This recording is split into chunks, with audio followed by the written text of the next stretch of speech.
Our next speaker, Kain Warwick, he's out of Sydney bred and born, is that correct? Has founded Blue Shift and a revolutionary company called now Synthetix. What Kain's going to talk to you about today is the mechanism behind these synthetic assets on top of Ethereum. Please welcome to the stage Kain Warwick. Thank you. Oh, yeah, perfect. Thanks. Okay, I'm going to walk you through the mechanism that we use to create synthetic assets on Ethereum. So to start off with, this is our contract suite. I show this only to make sure that you guys are actually awake, to scare you awake after lunch. And also a shout out to the Sigma Prime guys up there for helping us to audit this. It was an experience for everyone, I think.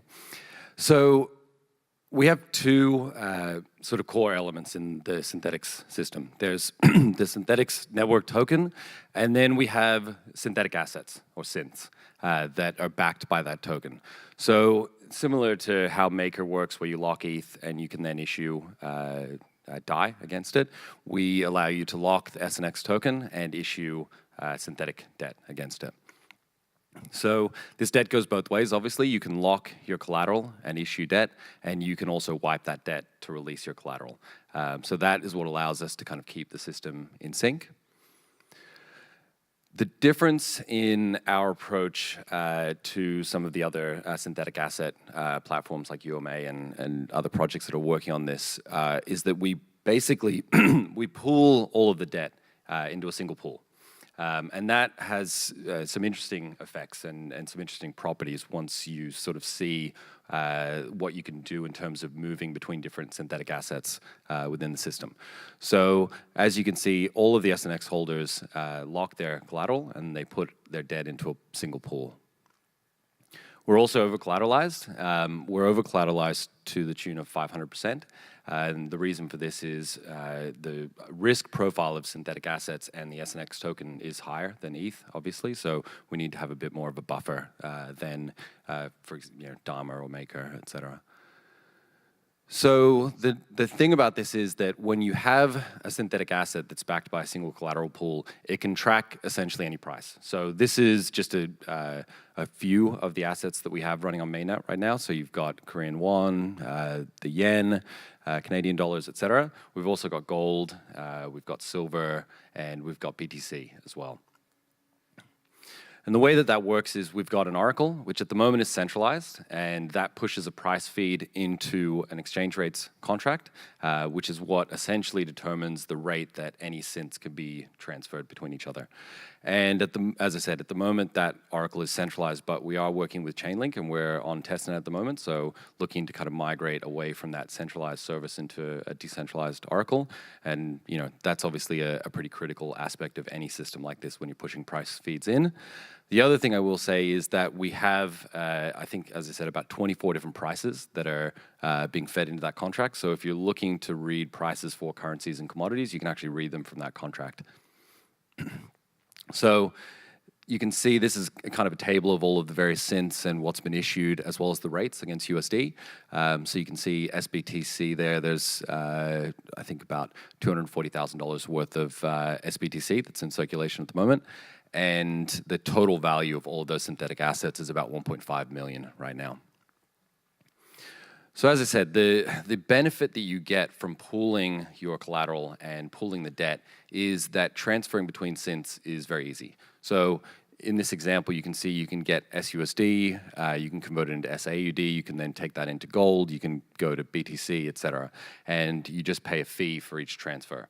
So to kind of illustrate this for people, after I finish, we've got a bunch of vouchers for SAUD. So there's 50 Australian dollars, and you can collect that from myself or one of the team and go to Synthetix Exchange and convert that into any asset that you want.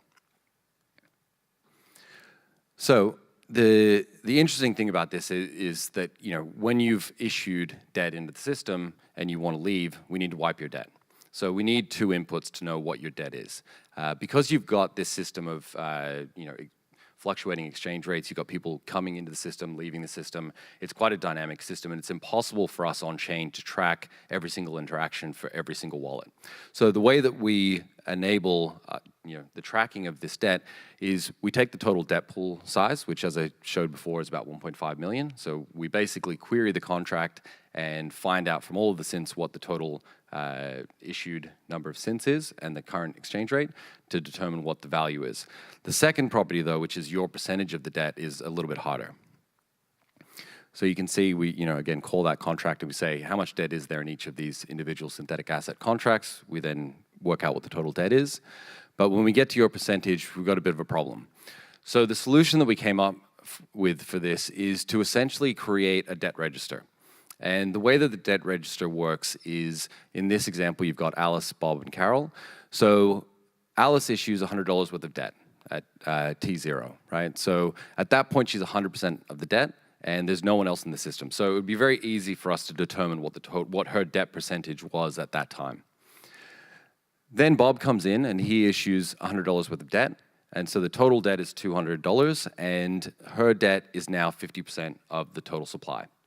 So again, with only 2 people, it's pretty easy. It's fairly trivial for us to track this. But the problem is when you start getting additional people. The more people you add, as people leave and enter the system, you've got to track everything that's happening within it.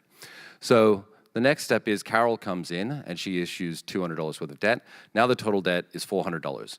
And you can see again that this debt change is kind of happening throughout this period, and then you've got a cumulative debt change.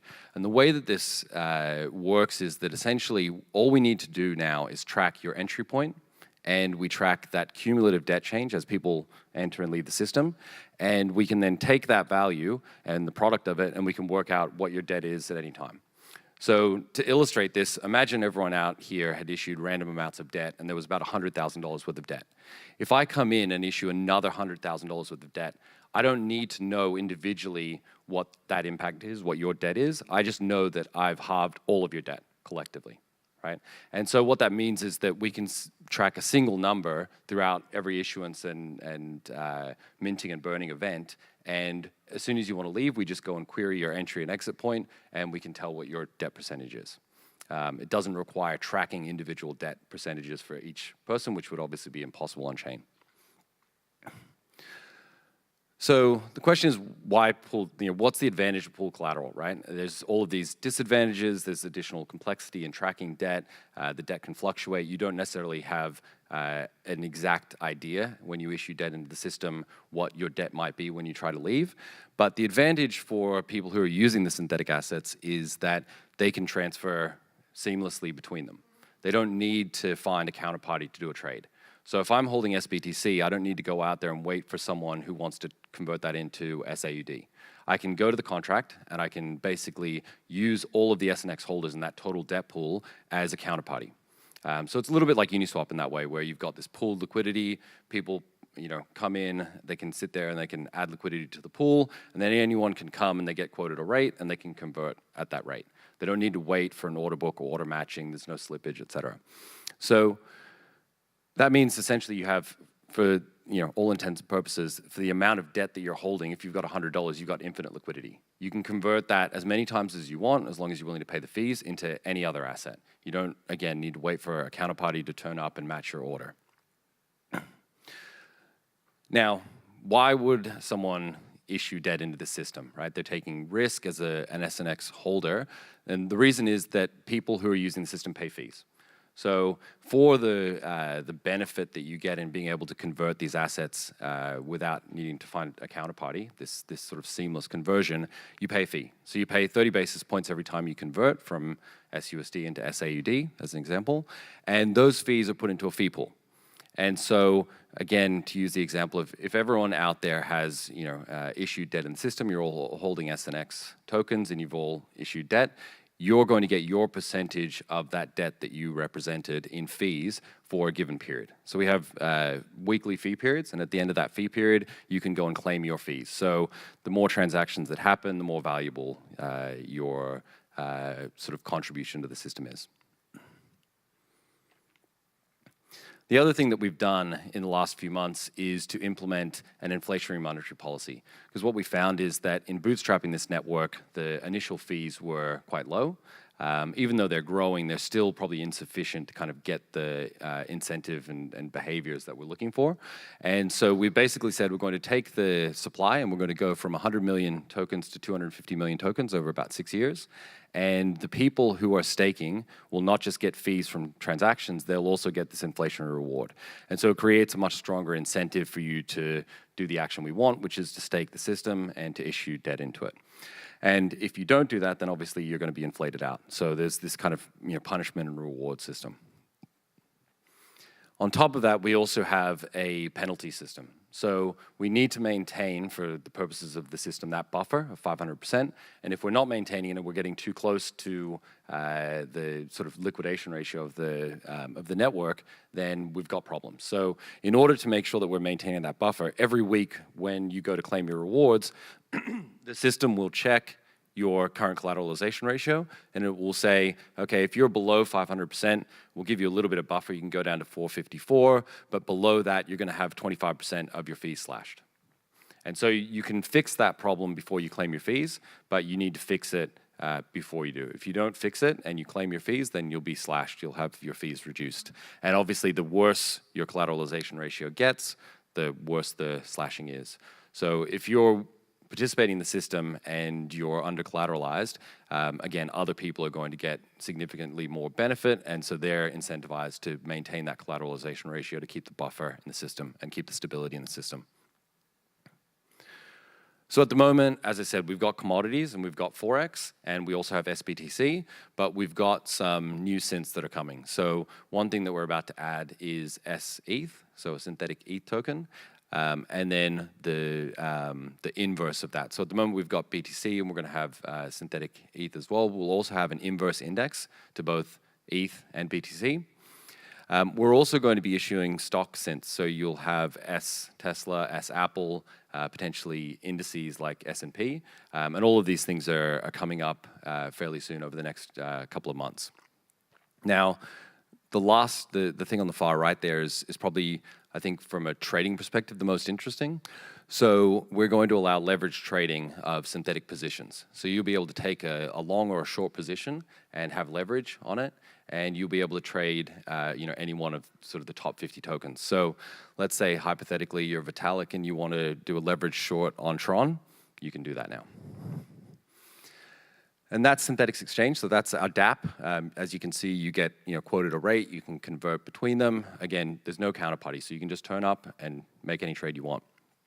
And that's also the trading volume that we've seen. So the trading volume over the last 4 months has grown considerably, and that's mainly been as we've added SBTC. So we have a pretty strong view that as we add additional cryptocurrencies, we're going to see additional trading volume. So I guess a big question in all of this is, okay, great, we've got these synthetic assets, we've got the ability to trade them, people are speculating on crypto assets. What's the kind of net benefit in creating this system? And one thing is that people who have access to the Ethereum ecosystem will be able to potentially get access to investment opportunities that they wouldn't have access to, like indices and stocks. The other is that you end up with low-cost remittance because you've got the ability to convert between multiple currencies. So you can send US dollars to someone in Australia, they can receive AUD, and they pay 30 basis points instead of maybe 3, 4, 5%.